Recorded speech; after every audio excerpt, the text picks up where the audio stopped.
Саламатсыздарбы, түз эфирде Лондон BBC кыргыз кызматы, студияда Акчулпон Койчиева. Эл аралык спорт жаңылыктары менен тааныштырабыз. Полициянын айтуусунда Лондондун сыртында унаада табылган 39 өлгөн киши Кытайдын жарандары болгон. Вашингтондогу саясий тирешүүлөр. Республикачыл депутаттар президент Трампка импичмент жарыялоо маселесин карап жаткан Конгресстин комитетине кирип келишти. Британияда өлгөндөн кийин өз денесин илимге тапшырган адамдар жана аларды изилдеген студенттер. Британиянын полициясы билдиргенде, кече күнү жүк ташуучу унаанын контейнеринде сөөктөрү табылган 39 киши Кытайдын жарандары болгон. Алардын 8-и аялдар. Муздаткыч контейнер Бельгиядан Лондондун чыгышындагы портко жеткилген экен. Кишилер ага качан жана кай жерден келгени азырынча белгисиз. Алардын өлүмүнө шектүү катары кармалган киши камакта отурат. Британияда жүк ташуучу унаада сөөктөр табылган кишилер кай жактан келишкен? Учурда өлкөгө адамдарды мыйзамсыз ташыгандар кайсы багыттарды колдонууда? Мындай трагедияга алып келип жаткан адам соодасын токтотуу үчүн эмне кылыш керек? Бул тууралуу Марк Истон баяндайт. Мындан болгону 5 жыл мурун полиция Темза дарыясынын Тилбори аттуу портунда мигранттарга толгон контейнерди тапкан. Анын ичинде 15 жаш бала болгон. Бир оогандык киши каза болду. Кече табылган контейнер жана анын ичиндеги сөөктөр ошол порттон алыс эмес жерде. Адамдарды аткезчилик менен борбордук Европага ташып келүүнүн 4 жолу бар. Түндүк Африкадан чыгып, Испаниядан, Жер ортолук деңизинен өтүп, Полша аркылуу Италияга кирсе болот. Чыгыштан эң көп киши келген жол бул Туркия жана Балкан аймагы аркылуу өткөн жол. Кара деңиз аркылуу мигранттар Болгария сыяктуу өлкөлөр аркылуу ташылып келинет. Адамдарды аткезчилик жолу менен ташыгандар ушул жайда Болгарияда бутага алынды. Алардын арасында Дунай дарыясынын жээгинде болгон операция да бар. Эссексте табылган фуранын ошол өлкө менен байланышы бар. Британияга келүүнү каалагандар адатта фуралар же контейнерлер менен Англис каналынын портуна келет. Кече табылган контейнер Бельгиянын Зебрюге шаарынан келген болушу мүмкүн. Андан соң Пурфлит аркылуу Лондондун Темза дарыясынын портуна келген. Аткезчилер көбүнчө ушул жол менен келишет. Кечеки контейнер Waterglade өндүрүш паркында табылган. Полиция Довер сыяктуу негизги порттордо чек ара коопсуздугу күчөтүлгөндүктөн, уюшулган кылмыштуу топтор үмүтсүз адамдардан тобокелдүү сапар үчүн көп суммада акча алып, аларды негизинен Британиянын Лондон сыяктуу кичи портторуна алып келишет. Ички иштер министри депутаттарга кайрылып, Эссекс полициясынын тергөө иштери ыкчам жүрүп жатканын айтты.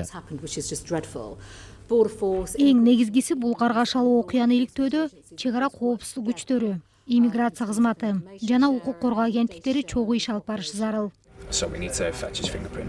Аткезчилерди токтотуунун жолу бул бүт тиешелүү өлкөлөрдүн чек ара күчтөрү менен кызматташуу. Улуттук кылмыш агенттиги, Европол жана башка өнөктөштөр менен кылмыштуу топторду жок кылуу максатында иш алып барууда. Брекзиттин айынан мындай маанилүү кызматташуу токтоп калбашы керек. АКШда Демократтар партиясынын көрүнүктүү өкүлдөрү республикачыл атаандаштарын улуттук коопсуздукка шек келтирди деп айыпташты. Анткени 20-дан ашуун республикачыл депутаттар президент Трампка импичмент жарыялоо маселеси талкууланып жаткан бөлмөгө күч менен кирип келишкен. Отурумда президент Трамп саясий атаандаштарын тергөөгө алсын деп Украинага кысым жасаганбы деген суроо каралып жаткан. Республикачыл мыйзам чыгаруучу топ импичмент иликтөөсүн үзгүлтүккө учуратууну көздөп кирип келген учур.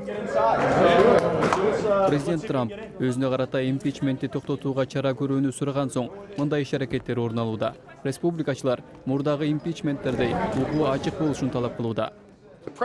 Никсон Клинтондун учурунда маалымат каражаттары да бөлмөдө болушкан. Президенттин адвокатына кирүүгө уруксат берилген. Мунун баарын төрага Шиф четке какты деп айтты Стив Скалис. Республикачылардын өзгөчө кадамы коопсуздук чарасынын айынан АКШтын коргоо министринин өкүлү Лора Куперди күбө катары көрсөтмө берүүдөн 4 саат токтотту.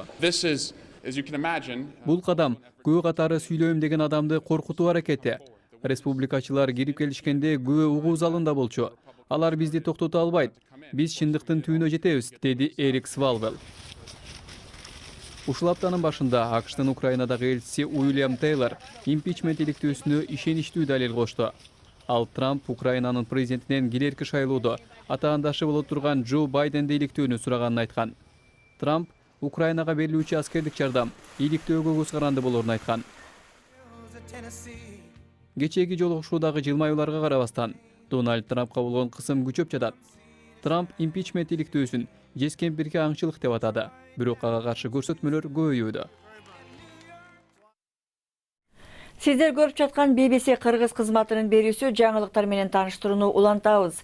Чилиде 2 күндөн бери жалпы иш таштоо уланууда. Өлкөдөгү теңсиздикке жана кыскартууларга каршы чыккан элдин демонстрациялары кечээ Сантьяго менен башка шаарларда ири жүрүштөргө айланды. Президент Себастьян Пиньеранын кечирим сурап, экономикалык реформалар болот деген убадалары элди тынчыта алган жок. Толкундоолордо 18 киши каза таап, жүздөгөндөр жаракат алды. Испаниянын диктатор жетекчиси Франциско Франконун сөөгү мавзолейден казып алынып, Мадриттеги бейитте үй бүлөсүнүн катарына көмүлө турган болду.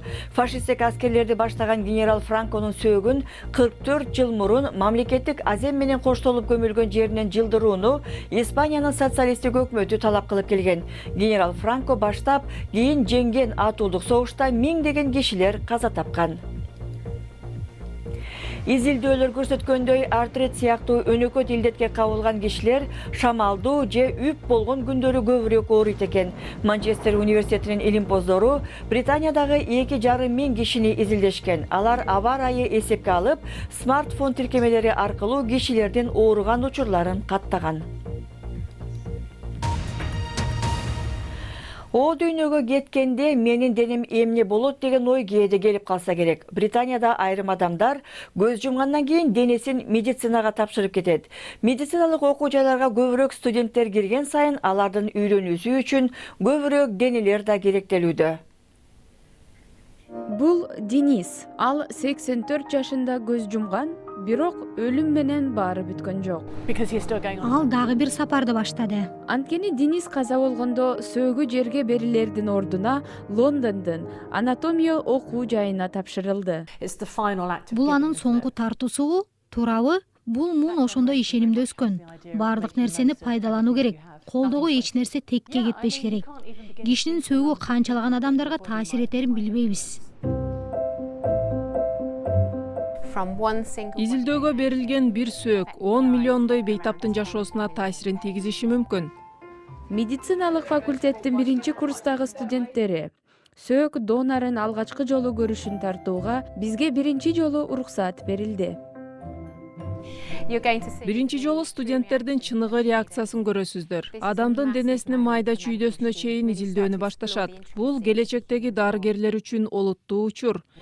Бул университеттин эң көп санда медициналык студенттерди кабыл алганы. Демек, аларга үйрөнүү үчүн көп адамдын сөөгү керек болот. Бирок сөөктөр жетишсиз болгондуктан соңку 12 айда 50 дене мүчөсүн импорттоого туура келген.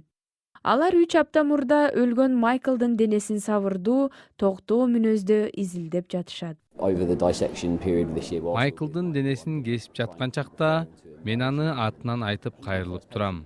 Майкл менин биринчи бейтабым. Ал бизди үйрөнсүн деп сөөгүн чоң белек катары бергенин унутпашыбыз керек. Бүгүнкү алган тажрыйба студенттердин эсинде түбөлүккө калат. Атасы каза болгонунан 2 жыл өткөндөн кийин медициналык окуу жайдан атасынын сөөгүнүн гүлүн алды. Денисти эскерүү учурунда ал канчалык эргүү бергенин айтып отурушту. Эскерүүдө бир гана атамды эскербестен, башка адамдарды да өз денесин медицинага белек кылуу жана муну жайылтуу тууралуу ойлонууга чакырдык. Азыр климаттын бузулуп жатканы үчүн баарыбыз пластик баштыктарды күнөөлөп жатабыз. Бирок желим баштыкты ойлоп чыккан киши дүйнөнү сактап калайын деген максатын көздөгөн экен.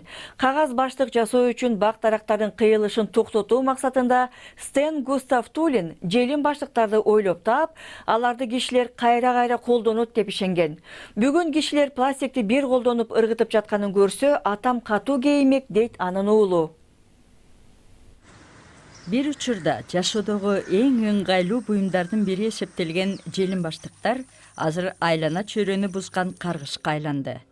Барган сайын көп баштыктар ыргытылып, мунун өзү планетага канчалык зыянын алып келерин эл түшүнө баштады. Баштыктарды деңиз жандыктары жутуп алууда. Океандарды өлтүрүп жатабыз. Толтура баштыктар ыргытылып, экосистемага зыян келүүдө.